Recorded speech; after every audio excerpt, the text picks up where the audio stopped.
Hello there, and welcome to Tuesday, October 29th, 2024, with Jason Shapiro of the Crowded Market Report.com.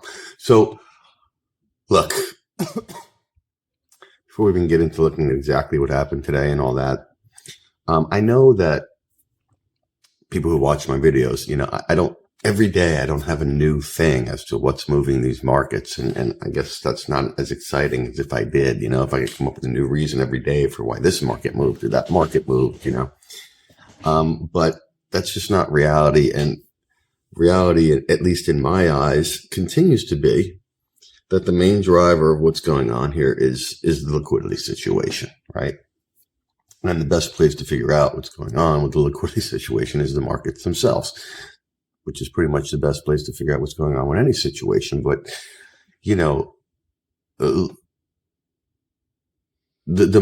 markets that really are affected most, or I would argue, by liquidity and liquidity only, since there really aren't very many fundamental things that really push these markets, are gold and Bitcoin, right?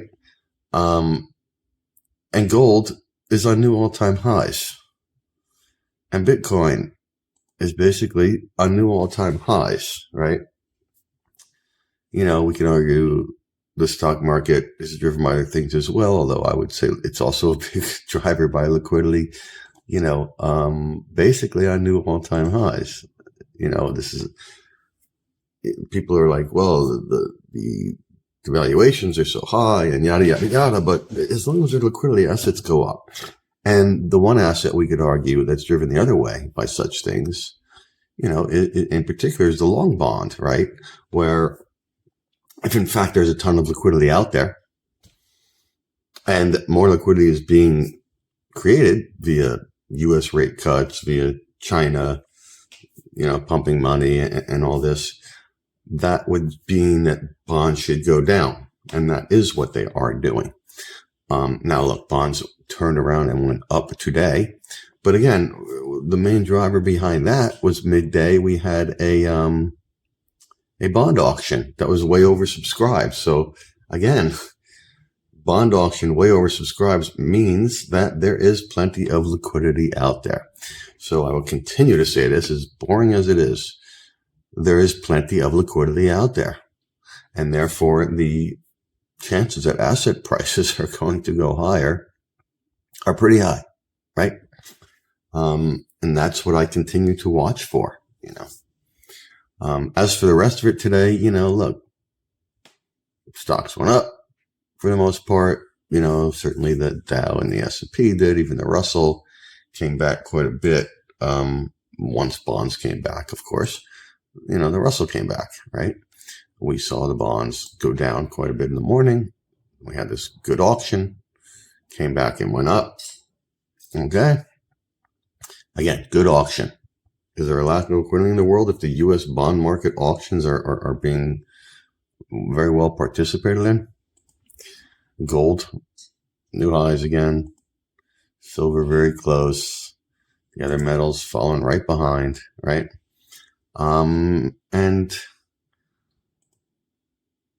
the dollar was flat on the day, after being up as bonds were going down and U.S. rates were going up. The dollar was going up, and then bonds turned around on that auction, and the dollar went down a little bit. But the Aussie really didn't turn around much. The Aussie was down the most on a day. And for those who have been following or doing this Aussie trade, there's a CPI in Australia tonight. The Aussie's pretty oversold here. It's been going down basically in a straight line for a month now. I would think, while the positioning really hasn't adjusted anywhere near what it should, based on the move here. They're almost just as long now as they were back at the highs. But that's as of last Tuesday. So we've accelerated to the downside since then. So I assume they're less long. But just something to watch out for in this trade is this CPI thing. If I were trading around positions, which I don't really do, I would probably take some off the table here ahead of the CPI number just in case. Book a nice profit let the rest ride and see what happens. But I don't do that, so I'm going to be in the trade. But just a thought. That's something to keep the watch on. All right. And that was really it today. I guess, again, the story to me really are these liquidity markets. What drives Bitcoin other than liquidity? What drives gold really other than liquidity? Indian jewelry demand? Really? No. So that's where we're at. All right. Thank you. I hope that helps. Check us out at crowdedmarketreport.com. Check out our other videos. Please like the video if you like it. I'm always happy to hear questions and comments. Thank you, and I hope everyone has a good day.